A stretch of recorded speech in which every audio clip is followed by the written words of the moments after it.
Okay, first you want to make sure you got your correct hex files in the right folders. Then open the one you'll be using for either the laser or the spindle.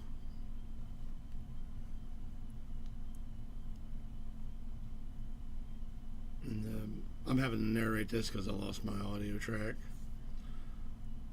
so bear with me. You'll open up your X loader, choose your file.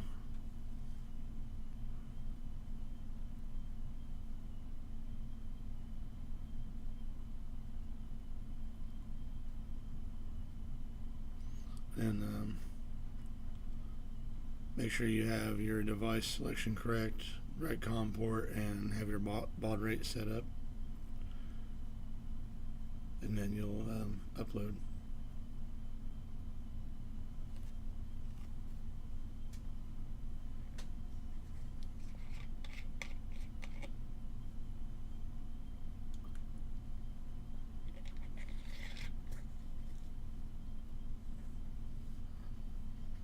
And then once that's done, you can close that application.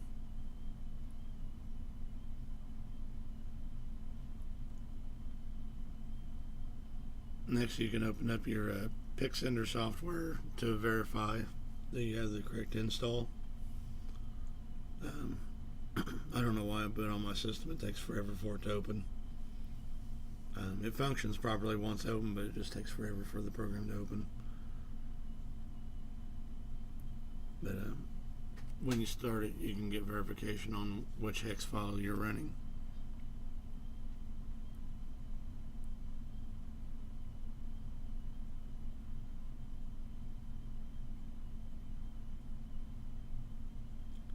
My biggest problem has been having the wrong hex file for the Inventables fork of the gerbil. And it leads to a lot of problems. You can't communicate. You have all kinds of errors if you got the wrong one. The Jtech one, that's the only one I've had, and it works. I got it from the Jtech site, and I haven't had any trouble with it. It was always switching back to the Inventables hex file that give me all the problems. And I'd had several versions downloaded, and apparently just the one that I use now is the only one that works. Okay, now that you've got this open, you can select open and pick sender, and in your messages it'll tell you what hex file you're using.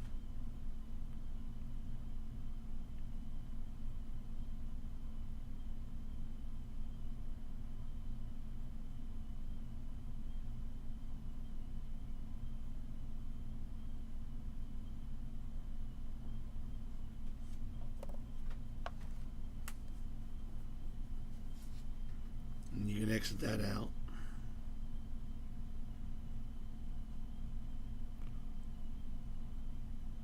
And then to switch back, you can go back to your X loader app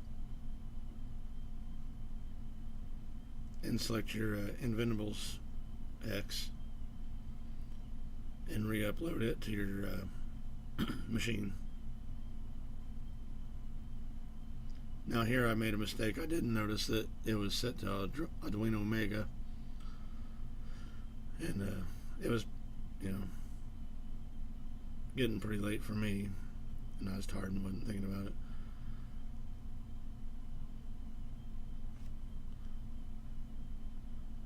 So after I figured out what I'd done, I'd close the application, open it up, and everything was fine again. So I had to go back and select the correct hex file.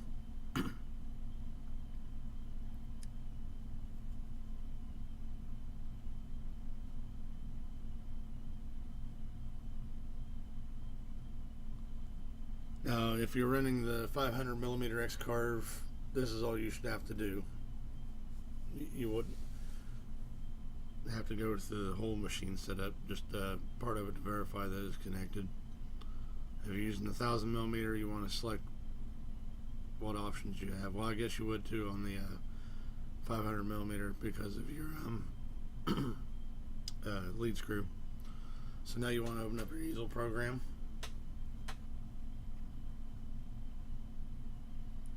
And then you'll go to machine,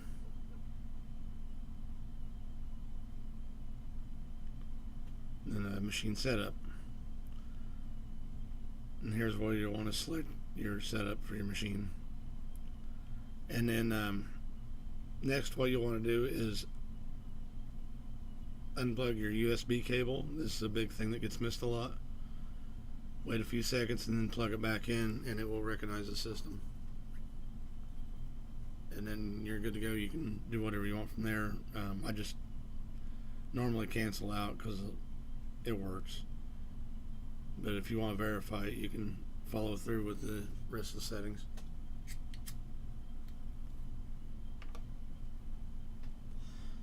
I use GIMP to edit my photos. Resize your photograph to the size that you're roughly the size that you're wanting to laser etch or cut or whatever. So in here, I just kind of bring it up real quick. It's already a setup file. But it's a free software. This is the photo I'm going to use. I've already edited it to get what I wanted, and it's already the size that I'm needing, which later on wasn't exactly the right size, but it was close enough for what I was doing.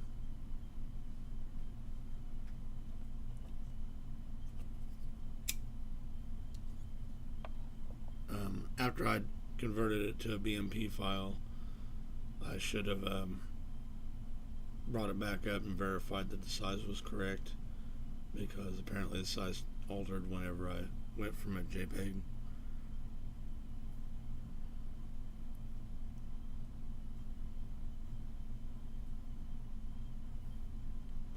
Now you want to open up Pick Laser. I just do this because it's quicker than GIMP for me to open it up and convert it to a BMP file, which will be the file name and usually says resized after it. So since that's done, I'll just close it out, and you can edit the file in the Pick Laser software at that point. Now you want to select your image that you have prepared.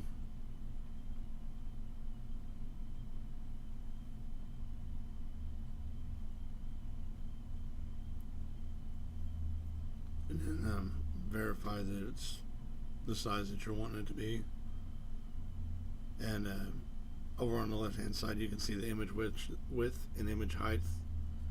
And then I changed it a little bit, which it's not the correct fashion to do it, but I've done it anyway on this one.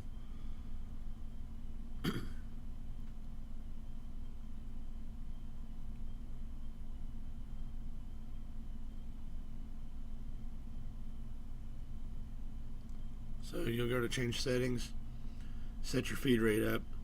A feed rate of 100, depending on how you're cutting, will leave a lot of, make sure your entry bounce. And you'll see later on what I'm talking about. A feed rate of 50 does really good. But you'll have to play around with these options here. But for, I used a piece of band ply underlayment, which is bamboo based, and for 100 inch a minute feed rate, this is the settings that worked. Pixel resolution 0.01 is normally what you want it to be at, I believe. I could be wrong there, but that's your step over. But if you change that, your image size will change, and then you can have that'll leave spacing in your engraving, and you'll have unwanted lines, which I ended up having, but I already knew ahead of time. Your max laser value with the Jtech is 256, I believe, but I got this set up to 255. And your minimum value would be the cutoff point where your laser shuts off or no longer burns.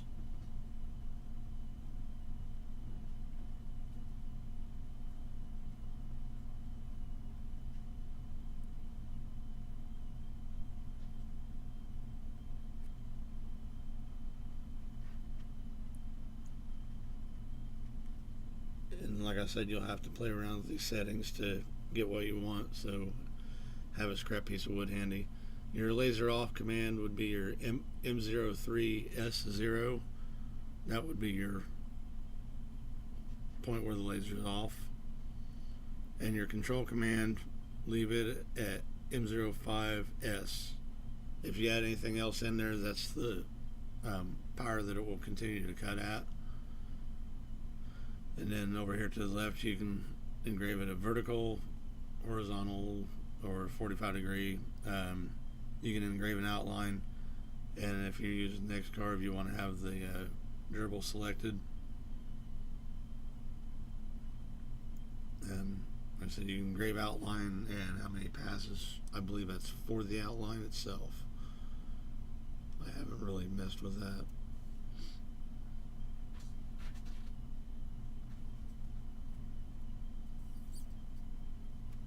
But that's just some basic settings to kind of get you started. But every piece of material you cut might be a little bit different.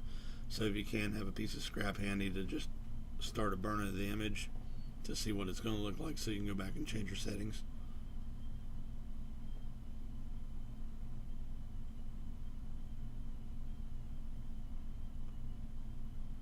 Harder materials, you're going to want your max laser value to be adjusted higher to burn the material in better. And I could have went with a feed rate of 50 inch a minute and got a darker image for the settings I got because I'm just doing a reverse negative of the image itself. I wasn't trying to go like for the full detail that was in the photo.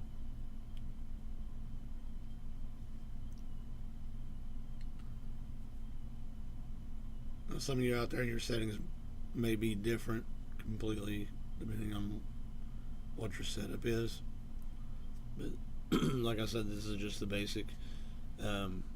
If you live over the pond, you'll want to select metric. I don't use metric at home, I do at work, so I'm comfortable with either one. It's just what I'm used to here at my place.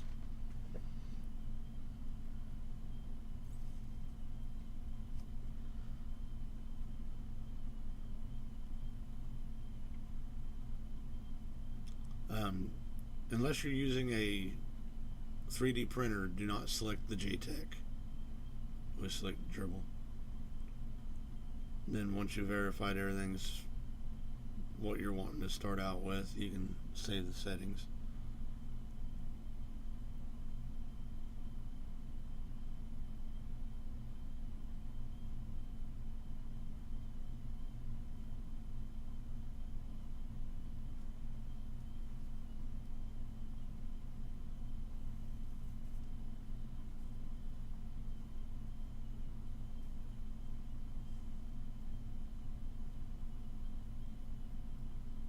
So then you want to load your image, and then you have another box for your G code, and then one more box will pick up, come up to save.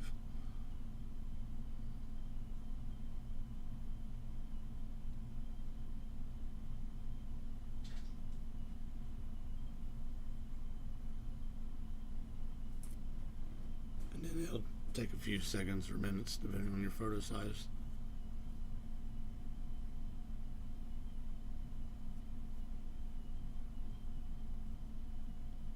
Then you can close out that program. Have your pick sender ready.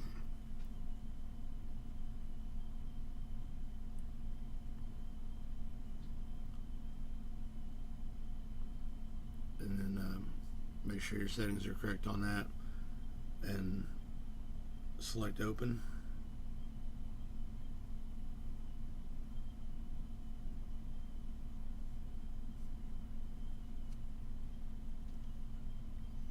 And when you're using the laser, you'll want to have the gerbil PWM code selected.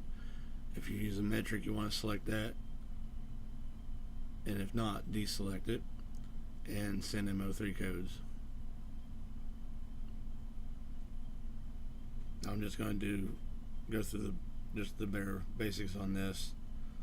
to get you started.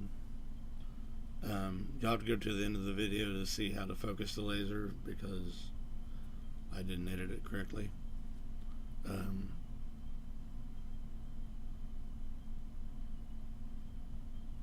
I may re-edit it, I don't know at this point.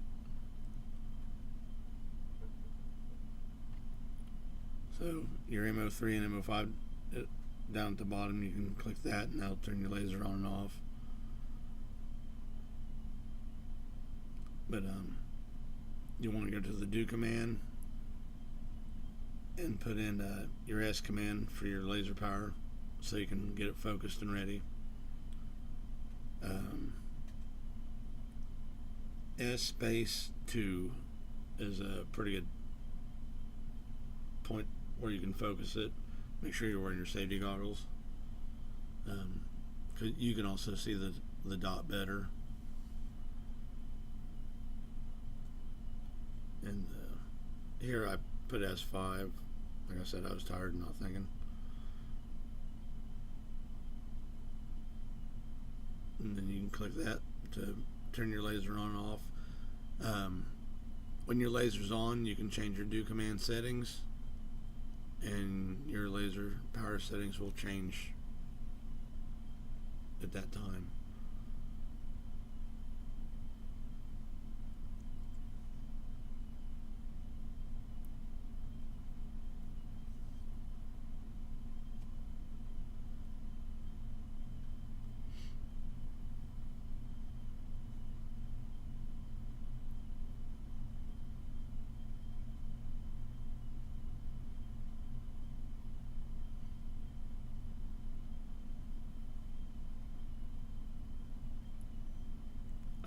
You can modify your, I think they call it header information, and go through the yellow gerbil button and change that if you want also.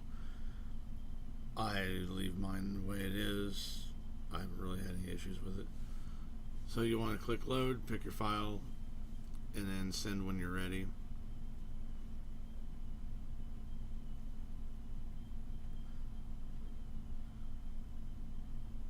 And then in your messages box, it will start reading out what code's going through. And if you have your G code formatted correctly and there's no issues with it, it will continue to run through to the end of the code. If not, whatever line that the problem is, it will stop where it's at. And when it does, for me, PickSender locks up.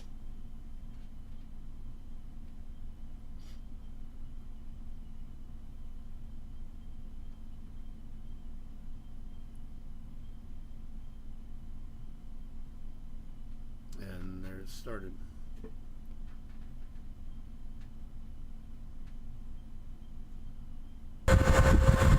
Okay.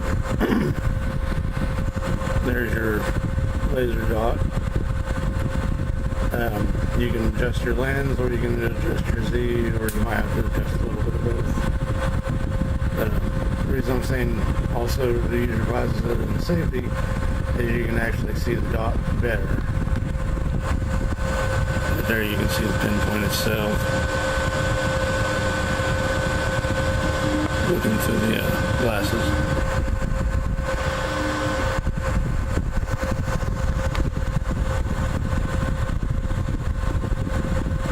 That's done. You'll hit send. Or wait. Now, if everything went well, you'll end up with an image that looks similar to this. The carriage bouncing from me running too high a speed and just horizontal or vertical is represented by these lines right here. It's the thicker, darker band you can see running across in the image. There's where you can, right here you can see a place where I messed with it, trying to dampen by adding weight to the carriage, which made the line smaller, but didn't really help much. Then, yeah, I haven't got anything else for you, and I wish you all the best of luck. Have a good evening.